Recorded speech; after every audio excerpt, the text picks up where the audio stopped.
Welcome to Coyote News. One campus group has dedicated this week to service, while another is honoring our veterans. Also, Midnight Madness swept the Muck last week, and an epic love story is making its way to USD. And a Grammy-winning music artist was on campus.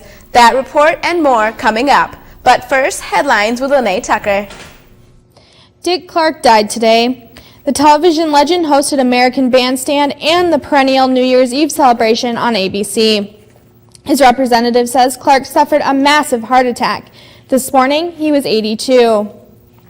The Secret Service prostitution scandal escalated yesterday with the disclosure that at least 20 women had been in hotel rooms with U.S. agents and military personnel. This was just before President Barack Obama arrived for a summit with Latin American leaders. Secret Service Director Mark Sullivan says he's referring the matter to an independent government investigator.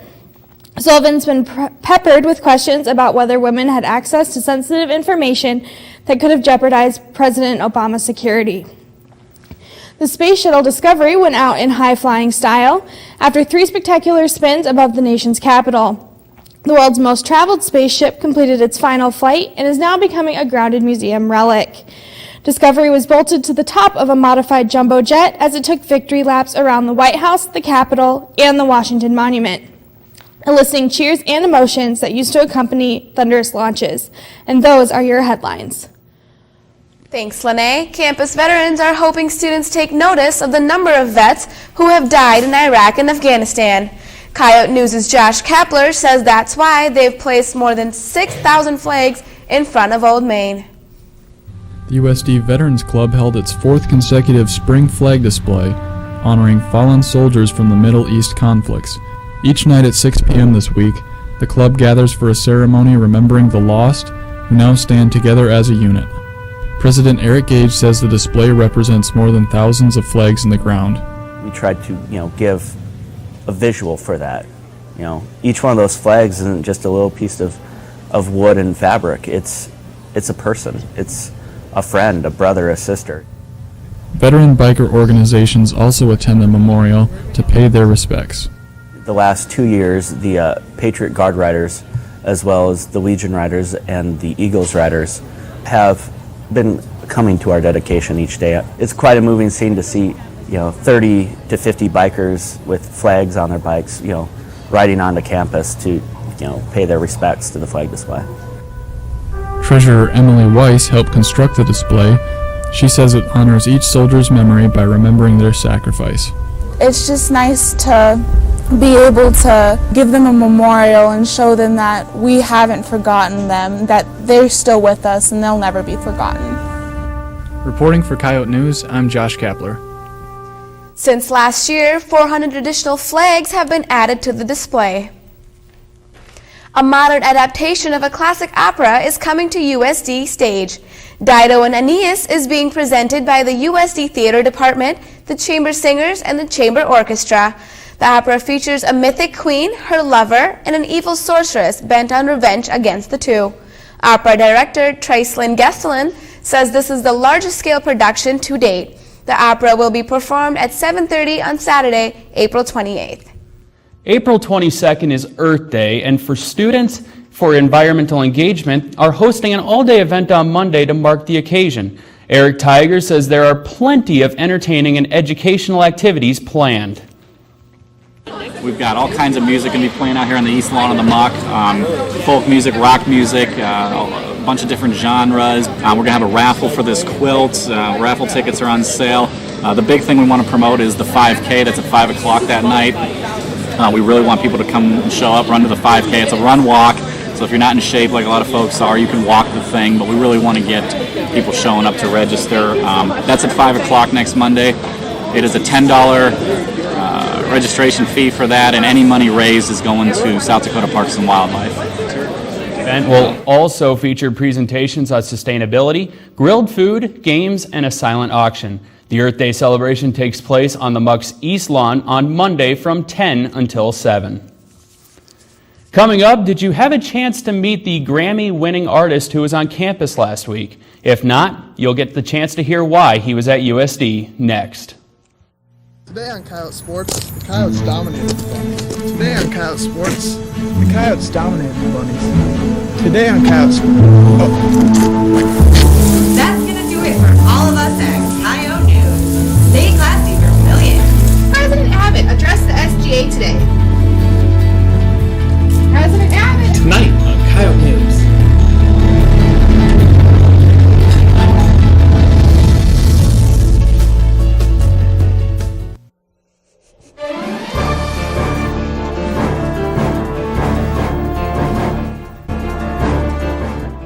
Each USD fraternity and sorority host a service project during the academic year. Coyote News' Nathan Poole has more on how the Pi Kappa Alpha fraternity is giving back to those in need. Pi Kappa Alpha is known for its brotherhood and its service. Pike's week-long service event focuses on two things: finding the cure for leukemia and lymphoma disease, and also helping abused families receive the clothing they need. Members of Pi Kappa Alpha sat outside the muck asking for change, and what they received is going to domestic shelters to help families in need of clothes and food. Pike member Seth Lepore also says that the change is going elsewhere as well. Donations that we raised are going to go towards leukemia and lymphoma research. This is something we've been doing for, 6 years now, and it's just kind of a fun, creative way to kind of get out there, meet the guys at Pi Kappa Alpha, and raise money for a good cause. The service project also included the 6th annual Pikes in the Park, where college students gathered to enjoy each other's company and listen to music performed by 20 bold ideas. Later in the week, the event Cycle for Life was held in the Wellness Center to remember a fallen brother. Cycle for Life, it's a charity event that we got started for one of the brothers in the New Hampshire chapter of Pi Kappa Alpha who actually died a few years ago of leukemia. One Pike member said it best: the more you sweat, the more you cure. For Coyote News, I'm Nathan Poole. The fraternity says they'll continue the projects in the near future. A two-time Grammy-winning artist was on campus last Friday. USD's jazz bands, Colton Jazz and USD Jazz, performed with internationally acclaimed jazz trumpeter Scotty Barnhart. Barnhart's a feature soloist with the Count Basie Orchestra, and he's recorded songs with Tony Bennett, Ray Charles, and other artists. He's also played at the Academy Awards and is a jazz trumpet professor at Florida State University. The USD Jazz Ensemble also featured several student soloists and even played some of Barnhart's arrangements, such as I Can't Give You Anything But Love. The jazz bands are under the direction of Dr. Timothy Farrell and Dr. C.J. Coker. On this week's Coyote blog, John Hines is asking students to say no to 420. April 20th, or 420, is often referred to as the pot smokers' holiday. I make no judgments of whether marijuana is good or bad, harmless or harmful, but I do have one observation which comes as no surprise. In South Dakota, marijuana is illegal. You can argue that marijuana laws in the United States and in South Dakota are outdated, unfair, or unjust, and you can continue to argue all the way to the police station. South Dakota has potentially steep penalties for possession of even small amounts of marijuana. So why would anyone who has marijuana announce the day and time they plan to use it? We look back on the prohibition of alcohol as a colossal failure, and maybe someday we'll look back on the prohibition of marijuana the same way. But while it remains illegal in this state, please refrain from celebrating this so-called holiday. If anything, 420 is the worst day for using marijuana because the police expect it to happen. So stay safe, sober, and legal this 420 for your own sake. For Coyote Blog, I'm John Hines. Thanks, John. Coming up, Vermilion's new police chief is from Alaska, but he has some interesting insights into South Dakota law. Stay tuned.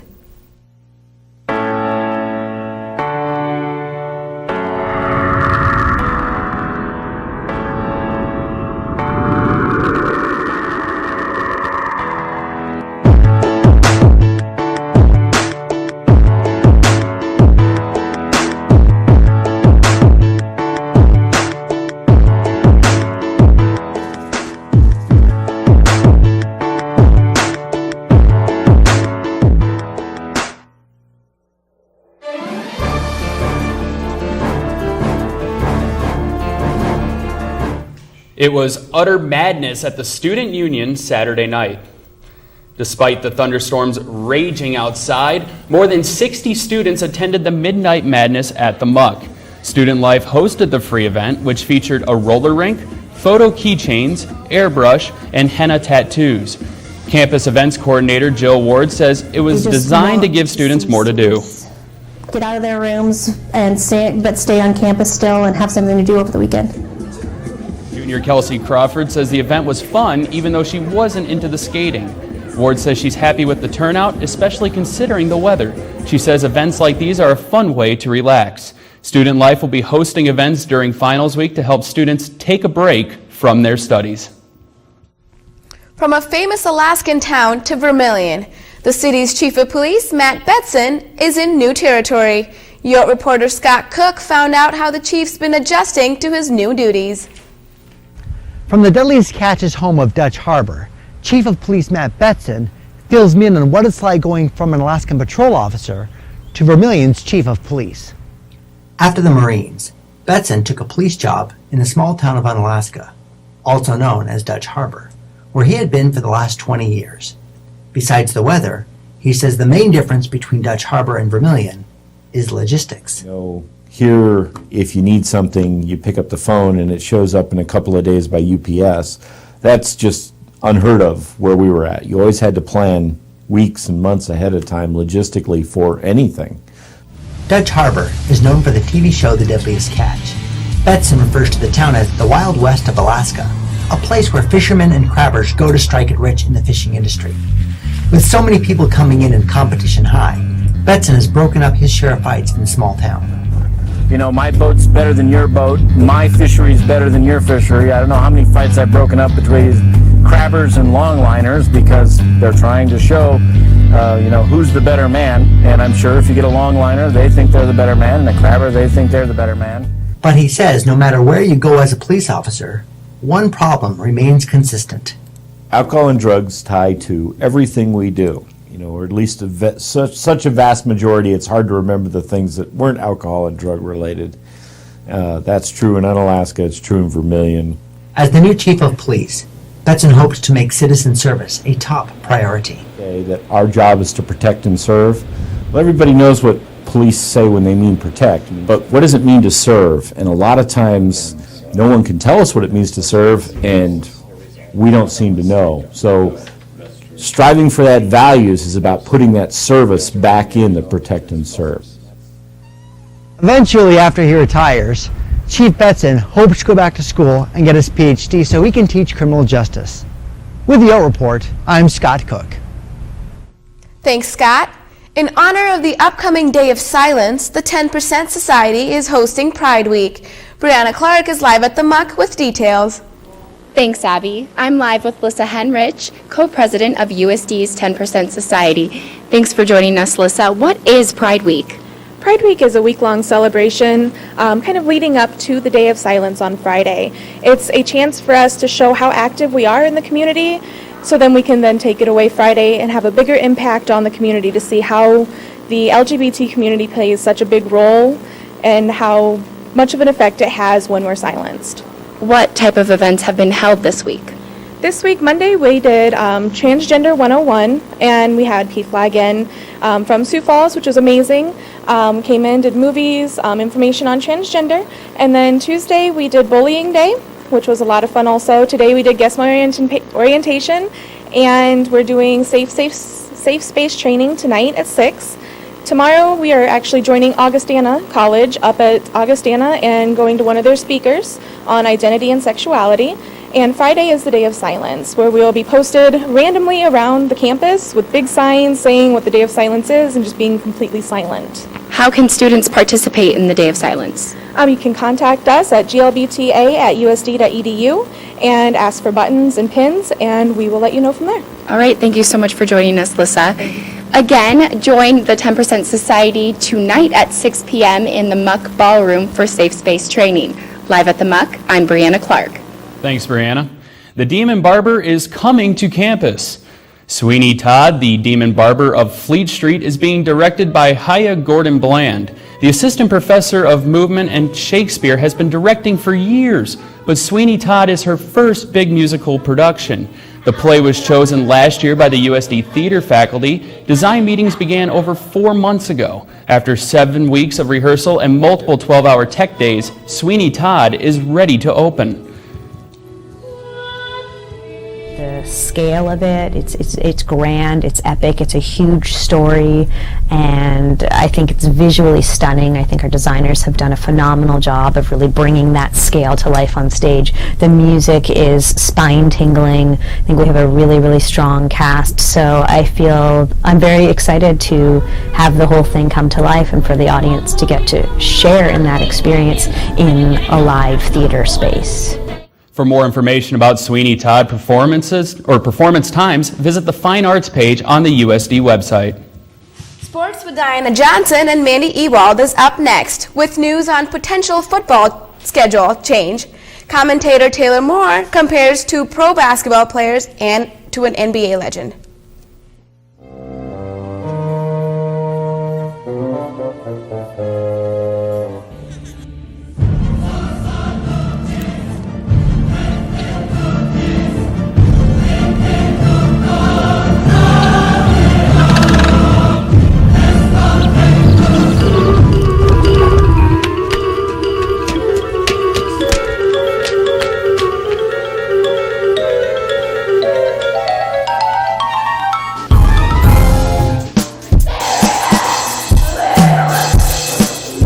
Not getting your message across clearly?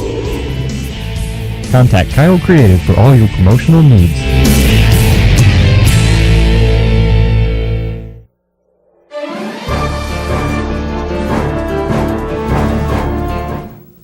Today on Coyote Sports, find out which fall team is already getting ready for their season. The men's basketball team has 2 new recruits, and commentator Taylor Moore says it's hard to beat a legend. But first, sports headlines. Lene? Thanks, Diana. The coach in women's college basketball stepped down today. Tennessee's coach, Pat Summitt, handed the position over to her assistant coach, who's been with her for 27 years. Summitt was diagnosed with dementia and Alzheimer's last year and says she needs more time to focus on her health. Summitt will continue to work with the team and advise players and coaches. She's leaving her position after 38 years and with almost 1,100 victories and 8 national championships. $30,000 is a lot of money to spend on a football, but after its BCS Coaches Trophy was broken over the weekend, Alabama must pay that price to replace the coveted award. The trophy is a crystal football that weighs less than 8 pounds and is specially made in Ireland. He didn't play last season because of a neck injury, but Peyton Manning is back on the field. Manning practiced with the Broncos for the first time this week. That's after his 14 seasons with the Colts. Manning says there's still a lot of work to do before the season, but teammate Eric Decker says Manning's passes have been on target. And those are your sports headlines. Thanks, Lene. USD Sports Information Office just announced they'll be co-hosting a news conference tomorrow in the Sioux Falls Chamber of Commerce. Kit Strife made the announcement and says there will be news about the 2012 football schedule. Rumors have been swirling that USD will host a game in Sioux Falls at Howard Wood Field during the regular season. The news conference is tomorrow at 2 o'clock. It's missing some key players, but the Coyote football team's already preparing for next year. Coyote News' Cassie Bartlett spoke with players about their spring season. Most people don't think of football in the spring, but the USD football team has been practicing for over a month now. Head football coach Joe Glenn says spring practices allow players to work on certain skills and also has given him a chance to implement his new coaches.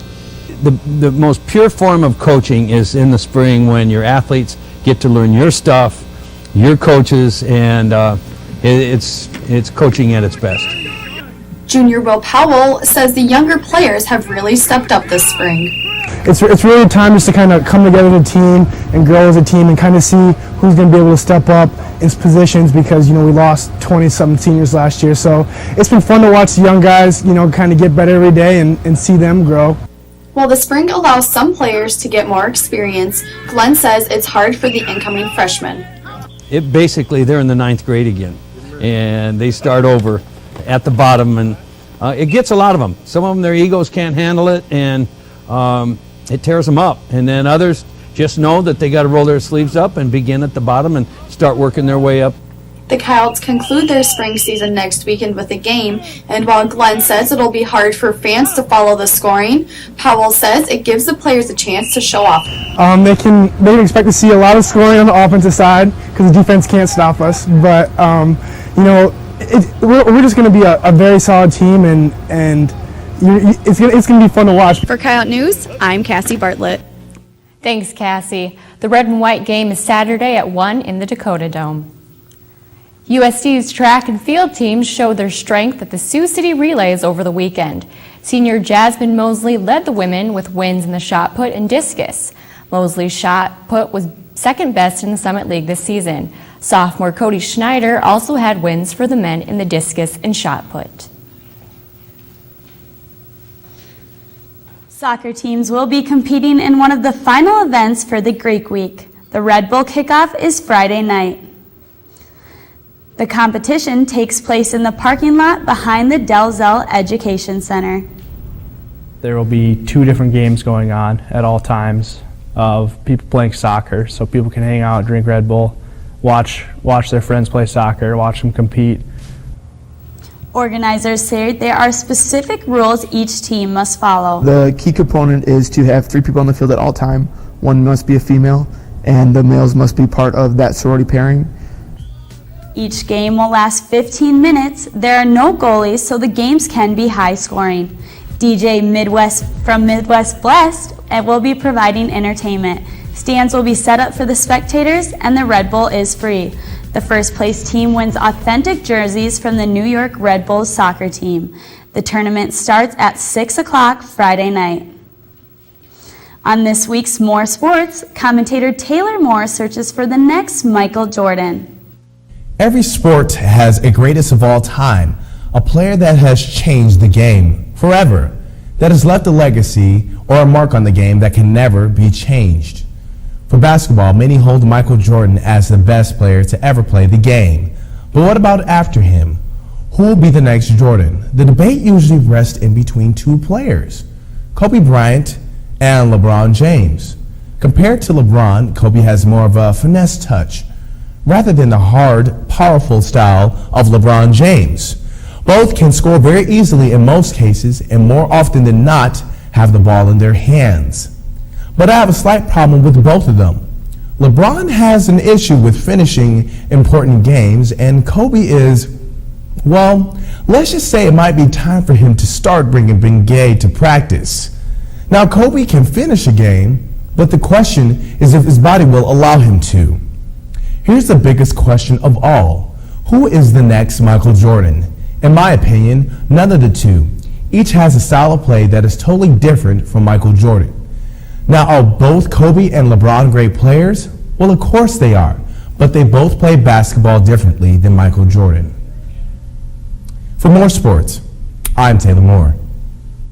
Thanks, Taylor. And that's all for Coyote Sports. Coming up next, Teresa Johnson prepares for finals in this week's commentary. Today on Coyote Sports, the Coyotes dominated the Bunnies. Today on Coyote Sports, the Coyotes dominated the Bunnies. Today on Coyote Sports. That's gonna do it for all of us at Coyote News. Stay classy for millions. President Abbott addressed the SGA today. President Abbott. Tonight on Coyote News.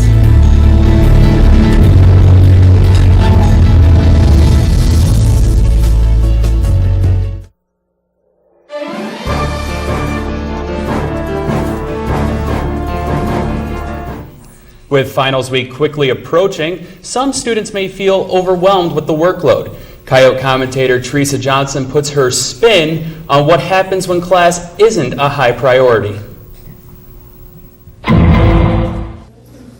A brand new semester. I'm so excited to see what spring has inside. Whoa. Okay. This'll be interesting. I wonder what an 8 o'clock class is gonna do to me. Okay, I'm really, really tired. What am I reading? Is this German? I thought it was mass comm. This is not my thing. But Hello, Cosmo. I am totally passing this class. Teresa, wake up. Teresa, you're gonna be late for class. Teresa, seriously. Teresa, not again. Teresa, get up. Fine.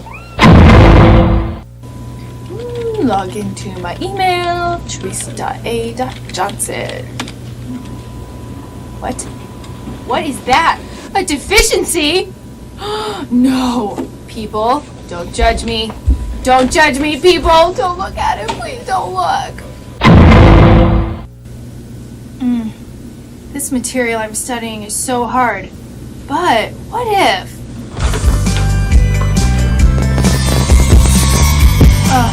That's more like it. I'm totally getting an A on this test. I have 2 papers and a group project to do, and I have to get 100% on the final? Oh my gosh, this isn't happening. This isn't real. No, I'm running out of time. Must absorb knowledge. Need books.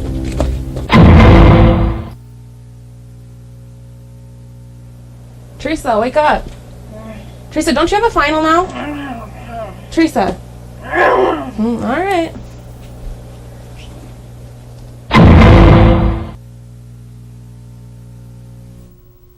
We saw how Teresa Johnson prepared for her exams. In this week's Out and About, we asked students how they prepare for finals week. I would probably go to the library, bring my sleeping bag, and spend the night in there. Study my brains away and hope for the best. You know, I haven't really thought about it yet, but I'm really stressed, so I hope it all works out. I plan on studying for finals in the sun because I'm addicted to vitamin D. I plan on spending a lot of time in the library and drinking a lot of coffee. I exercise a lot to keep my anxiety down. A lot of coffee, Red Bull, hard work, caffeine and time management. And I believe a lot in health food during finals week. I'm probably just gonna not study for them. Well, I have a photographic memory, so I won't need to be studying. Studying a lot. I learn best with writing things down 1,000,000 times, so I'll probably be stuck in my apartment by myself writing stuff down. I feel sorry for people that don't, but I do. A new issue of the Volant hit newsstands today. Pick up your issue to read about the response to statements made by Provost Chuck Staben about USD students. That story and more can be found on volantonline.com. You can also check out the Coyote News link on the page. That's all for Coyote News. If you'd like to try out for a Coyote News anchor spot, the auditions are Friday from 11 to 1 and Monday from 3:30 to 5 in room 219 of the Newhart Center. You don't have to be a CMJ major to be a part of Coyote News. And it's back by popular demand. Check out the Red Report right here next week. Remember, it's not real, it's the Red Report. Have a great night and a good weekend. We'll see you next time.